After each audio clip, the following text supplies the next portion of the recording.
is tight, and there is a sort of a halo around that stricture.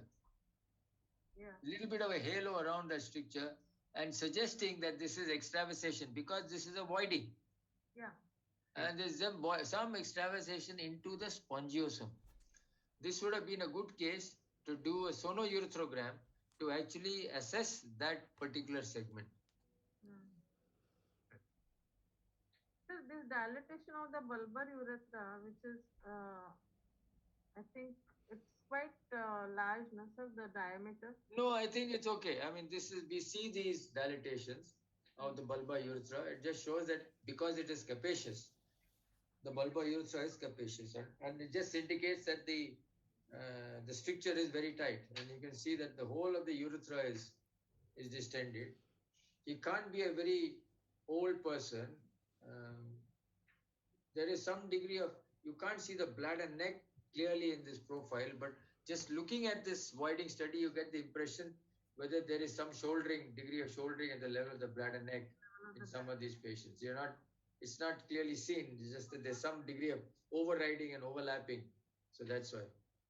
There's one more film, sir. Show another film.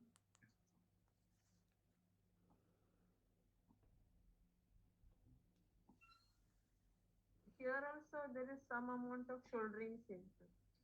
Yes, now you can see the bladder neck quite clearly now, and that's funneling.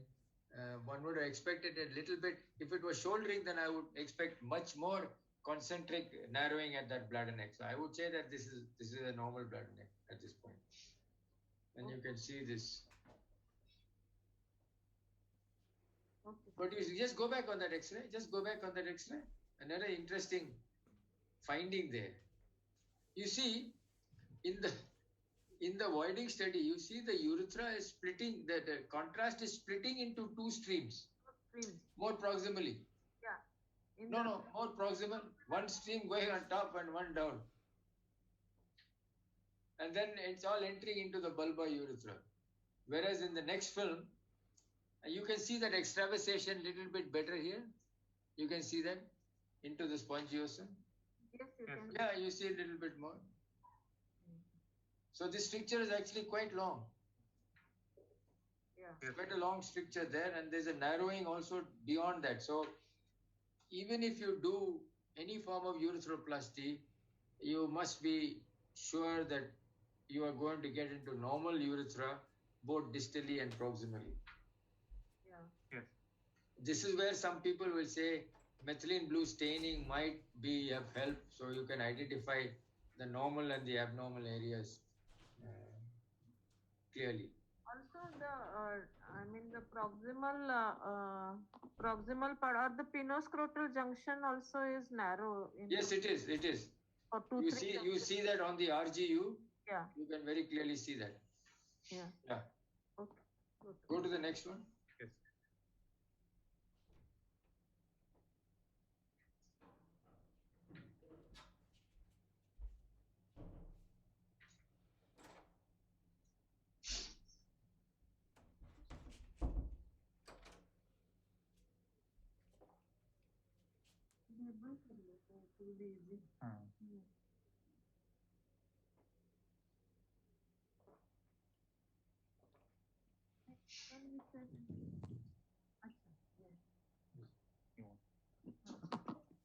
Sir, this is a 40-year-old man with history of acute urinary retention. He presented with retention and he had history of VIU 3 years ago, sir.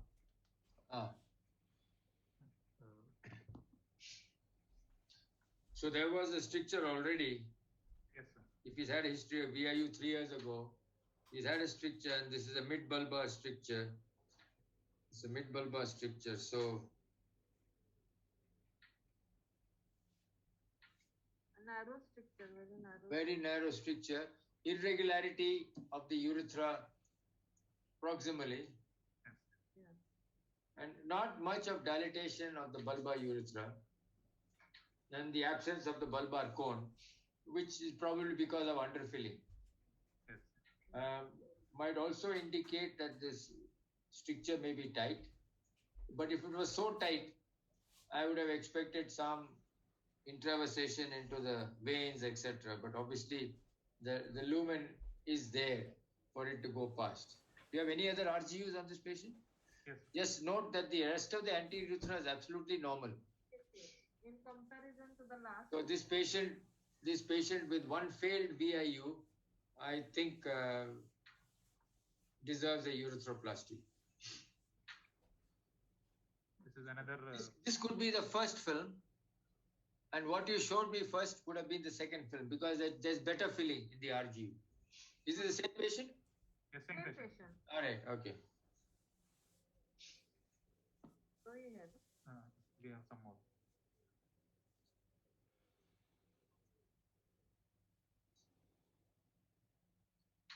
This would suggest that this is an inflammatory stricture.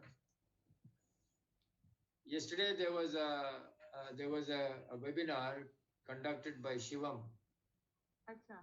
and he had called this guy Dmitry Nikolavsky. I think he works in New York, and Sanjay and Pankaj.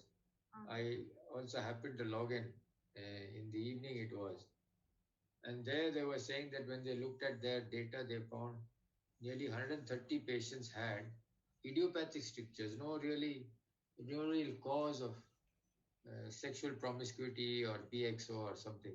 So this seems to fit in with the standard etiology that is idiopathic in 30% of patients in Western literature. It's difficult to believe that there could be such a disease in the urethra which happens without any basis, isn't it? I mean, it should have some characteristics, sir. If it is idiopathic, there must be idiopathic. Something. There must be something to cause it. Yeah, and secondly, it should have some fixed characteristics. Like even we were thinking where we don't have an obvious cause known, maybe we can compare their strictures and see is there any pattern to it. Correct. Yes, the so-called idiopathic strictures is a pattern. Something must be there, or in the history which we are missing out. I don't know. History, yeah, pretty likely. Like just last week, he is my neighbor. So as per whatever I know him for the last 20 years, but he had a bulbar urethral stricture which was very tight. So no, I have a feeling that all these so-called bulbar urethral strictures which are found incidentally have got a history of something aberrant sexual behavior somewhere along the line. And it difficult to say that some ant crawled up your urethra and caused a stricture. Something else happened and caused a stricture. There is something in the history that we seem to be missing out. Yeah. And anyway, but as you say, it may be worthwhile looking at these so-called strictures where there was no history, or maybe look at it afresh, because retrospectively it may be very difficult to find out, because the history will not have been taken. So, look at it and say, how many patients, this is the history, and he's got a stricture. What is trying to find out is, as you rightly said, whether there is a pattern to these idiopathic strictures. What is the usual location? Are they long strictures, short strictures, that, and whether something in the history we have missed. That means it's possible that we must send these patients to an independent observer or independent person to take a history, and he might we take the history and then send him to another person to confirm the history and ask the same questions again. Person who is not connected with us. Even a social worker or somebody else, just to find out whether they are consistent with their stories. Maybe that's a good idea, sir. We can right now we are giving this topic of VIU to one of our students, because we realized we did 100 VIUs in the last 1.5 years. So we were also thinking how they have fared. That can be this thing. So maybe these patients will come again, so we can recheck their history which is there on our computer and ask them again, or do something. Maybe we'll find out the idiopathic group in it if possible. No, that will.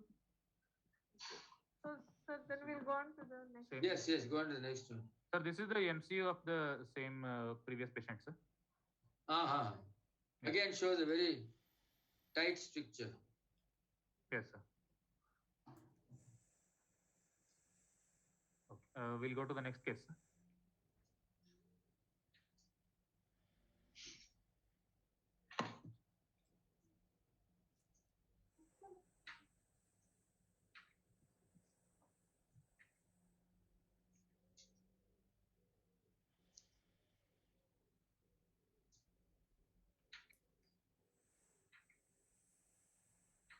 How to go about this atlas is also a question which has not been clear to me, in the sense, like, if we go ahead for doing a printing book like a real atlas, the cost would be prohibitively high. Yes. And people may not buy it also. Secondly, doing it completely free on YouTube is also, or on the web, I don't think people see it also. That is also one issue. And whether we should make it in the form of this dialogue where you're describing and then we are projecting, or whether we should It's very go. difficult to know what but there is something called Google Classroom, because Alka is using that. And Uh-huh. maybe we can create this Google Classroom or send it to the USI, put it in their library. Okay, sir. That's, say that this is a joint effort from two institutions. Uh-huh. And send it to the USI, because they've got this Keshav is now getting he's doing a lot of this thing for teaching and all that. So they will be able to put it. You can ask them. Okay, I'll talk to Keshav. Talk to Keshav. Yeah. And, the Indian School of Urology is there. They may want all this. Send it so that people can look at it. People are looking at the USI website. Yeah. Like, this AUA people have got their website. We can also put everything there. Yeah. Okay, so we'll think. I'll just talk to two people, publishers. And Yes. Yeah. Sure. So first talk to these publisher fellows and then decide. Yeah. So this Okay, is. now listen. This is a good X-ray. Just enlarge it a bit, please. Enlarge.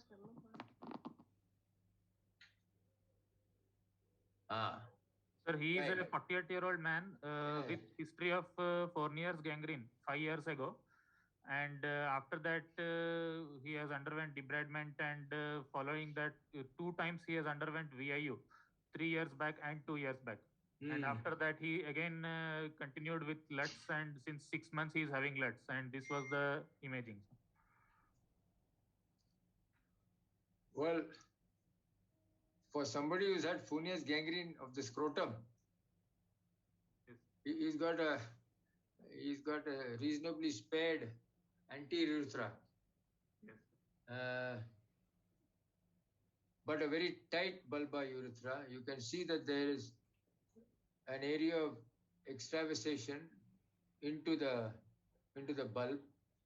Then there's a bit of extravasation into possibly a small false passage, which is going into the spongy tissue. What is more important here is not to miss the fact that the Cowper's gland is now being opacified. That is not the seminal vesicle. Okay. That is the Cowper's gland. If you trace it downwards, you will see that it's opening into the bulbar urethra. That is where the Cowper's gland is. Seminal vesicles will be highlighted if you see it at the level of the veru. Yes. All right, the veru is in the center. Yes. So this is the Cowper's gland, and they are seen exactly over the bone like this, because they are in between the two layers. The Cowper's gland anatomically is between the two layers of the perineal membrane. Superficial and deep perineal membrane houses, according to Gray's anatomy, the Cowper's gland, and the duct of the Cowper's gland opens into the bulbar urethra, proximal bulbar urethra, and occasionally you will be able to see it like this. Seminal vesicle is much larger in shape, and its location is a bit higher. Okay. It's a bit more horizontal, and I think you can actually see from the distance a little negative shadow, which may be the verumontanum. This one. And then you know that the bladder neck is higher up, because you see the jet of contrast going inside the bladder. Yes. The other thing is, within the bladder, just come down a bit. Within the bladder, I think you are seeing blotches of contrast, and this may suggest that this is a very thick walled bladder, or an enlarged bladder, or even bladder with some small diverticulae because there's blotches of contrast in some areas, whereas the rest of the bladder is not fully opacified. So either a large bladder and contrast is getting diluted, or this blotchiness would suggest that whether there's some diverticulation also here. Yeah. But it needs to be filled more to outline that. It's just something that you see on this. So go to the next one.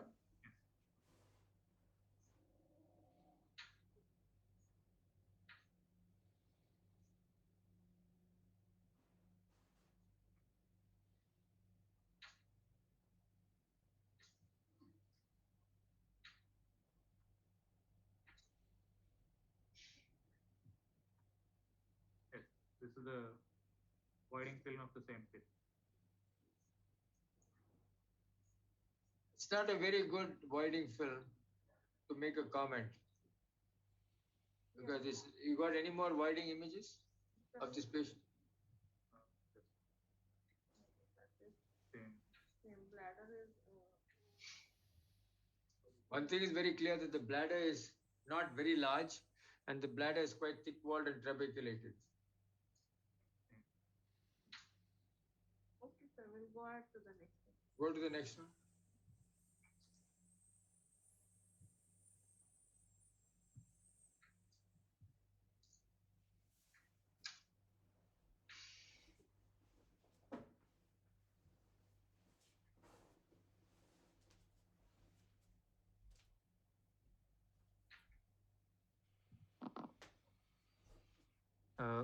Sir, he is a 50-year-old man with no history of any previous surgical procedures or any interventions, and he had LUTS since 4 months, and he had presented to us with retention, sir. Yes. This is not seen. No trauma at all, eh? No, sir, no trauma. So we do see this sometimes in patients who have no trauma, a total occlusion, totally obliterative stricture. Yes. A totally obliterative stricture. And you see that this is the bulbar urethra is intact, but the bulbar cone is not seen at all and is replaced by a nubbin of tissue which is totally occluded, and no contrast is going beyond. There is a reasonable amount of force being used to inject because urethra is very well distended, and it's got his normal, possibly 8 millimeters size. So I think this is a totally obstructed urethra, and whether this patient has had some instrumentation in the past to have caused this sudden thing. Because to get a total occlusion in an inflammatory stricture is a very unusual event. There is usually some passage. Yes. So this is important, that sometimes in inflammatory and non-traumatic strictures you can get a total occlusion. And when you see the voiding, you can see that the posterurethra is dilated, and again there is no contrast going into the urethra. I think that contrast which is there seen in the urethra is from the previous RGU, retained contrast. I don't think there is any contrast going, except that it's going outside. Whatever little voiding, there is some extravasation outside, and I don't think it's filling the proximal urethra. The distal urethra. And also there is no reflux, but the bladder is definitely trabeculated, and there's possibly mucosal edema as well. And you can see the SPC tube inside to there.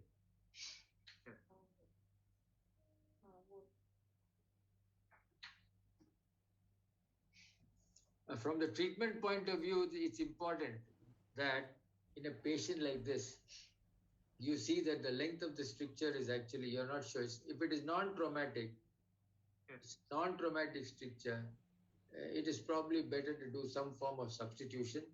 And this looks as though it will be a long substitution from the x-rays and everything else. Of course, it's worthwhile doing a opposing urethrogram. You can do a voiding as well as this and see what the distance is. Because if you looked at the original RGU, it looked as though it was a very short stricture. Yes. Because what you can't go back to the RGU. Go back to the RGU, and if you draw a horizontal line across the tip, Draw a horizontal line across the tip. Mark it there, and then look at and see where it cuts the pubic bone. Here, and look at the Whiting study. Go back on the Whiting study. Enlarge it a bit. And now draw a line across the horizontal. And you see that it probably cuts at a very short distance from the rest. So this may be a very short, tight stricture of the urethra. Yeah. But what is important to remember is when you're doing urethroplasty, since there is no history of trauma, you can't just go blindly and divide it. You need to open the urethra dorsally, make sure that you know what it is, and then if necessary, if you're sure enough that you've got the two ends nicely, then some people might even do an end-to-end for this patient, and some people might actually put a double face graft. That means there will be a dorsal inlay and a ventral onlay, or a dorsal onlay and a ventral inlay, whichever one is convenient. So there will be a urethral lumen. If it is a very short stricture and the rest of the urethra is fine, this patient may even be a candidate for a non-transecting. But I wouldn't straight away jump to that. I will assess and then decide which is the most appropriate in such a patient. But it's a very short, tight stricture, and you can see that sometimes in inflammation also. Right. Meatus is seen properly everywhere. Yeah, in the RGU it looked all right from what I could see. Because here it looks a bit narrow, but maybe... I don't know whether that is because they pinched it nicely. You can see the contrast through that. And they put the whole cannula or something inside there. There, yeah. Yes. Yeah. This whole thing is the cannula there. And the cannula is entering the penis here because you see the fossa navicularis widening out there. Yeah. Okay.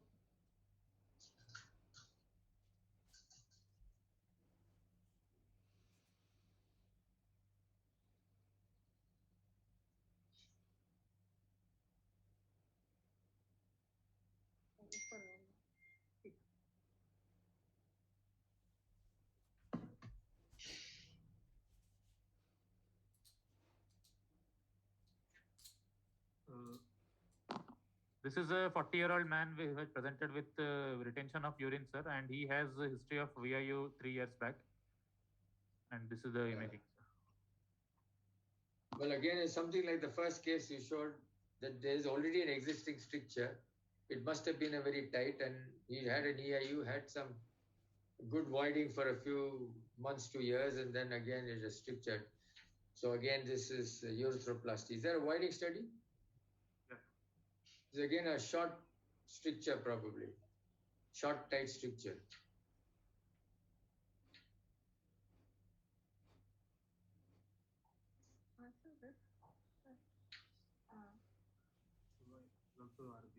Voiding films are not there, sir, actually.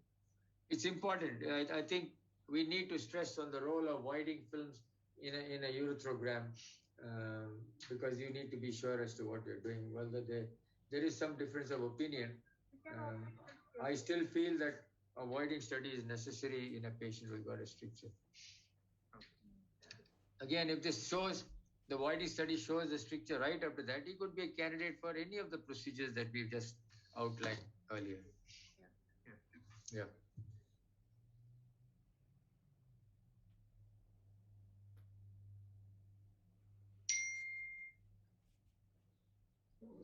I will have to leave this computer for another session class, so maybe another 5 minutes here.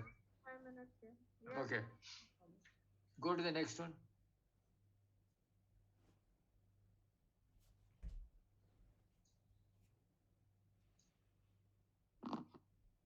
This patient has history of lithuria, sir, and no history of any intervention done in past. He is a 50-year-old male and he has presented with LUTS, sir. Again, a smooth tapering of the proximal bulb. If this was a normal urethra, then there is no business for the cone not to be visualized. The cone, I like the cone to be a little bit more open, Yes. This seems to be narrow and then tapering in.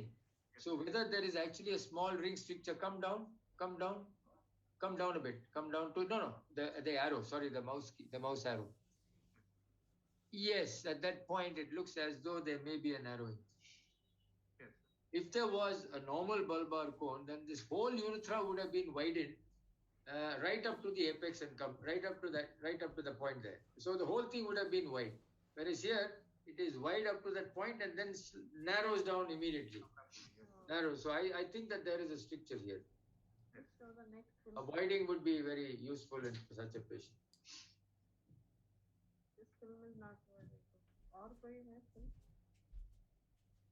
Doesn't matter. At least that RGU, what we are trying to show there is the fact that the bulbar cone is not in its entirety. Yes. And that is important to recognize that yes, it is narrowing down suddenly at that point when it should have been a little bit more wider at that spot. Because the rest of the urethra is nicely distending. So Dr. Suleiman says there is something like the Taj Mahal sign for. Sorry, what?